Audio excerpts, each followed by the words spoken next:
Hi, this is Lorena from Ink and Lace, and I hope you all had a wonderful Christmas. Salvatore Fericite.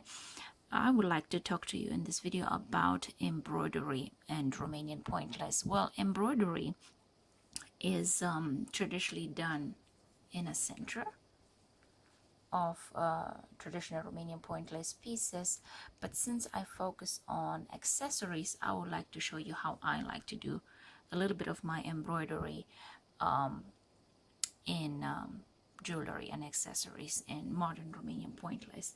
At the moment, I'm working on a piece. Hope you can see it. It's Amoroso flower in magenta and light lilac. I have one done here in blue. It is gonna be a hairpin. It is a 3D flower, but it is not traditionally like in the Japanese embroidery where each petal is done in 3D shape. It has the form of a 3D, having a hard base, and at the end a Romanian point lace traditional netting.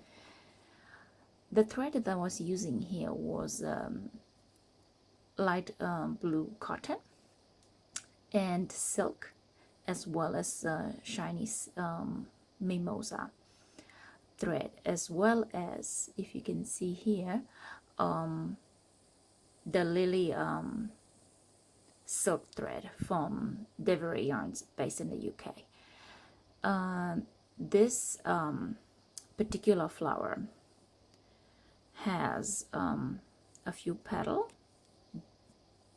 separated by the lily silk, but it is in 3D because it stays out.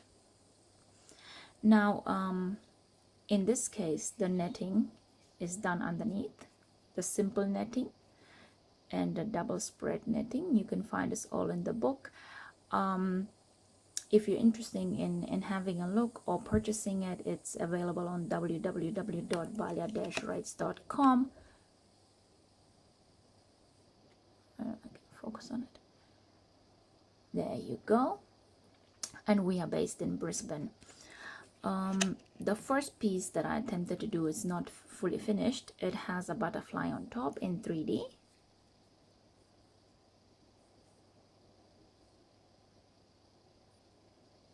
But like I said before, the Romanian point lace is on top. Hopefully I managed to upload more videos in 2018, and I would like to show you guys how to do similar stitches to this and this particular stitch. Thanks for watching, and thank you so much for your support and for subscribing. And if you would like to work with traditional Romanian point lace, feel free to check out the yarn section on the website. Thank you. La revedere. Bye bye.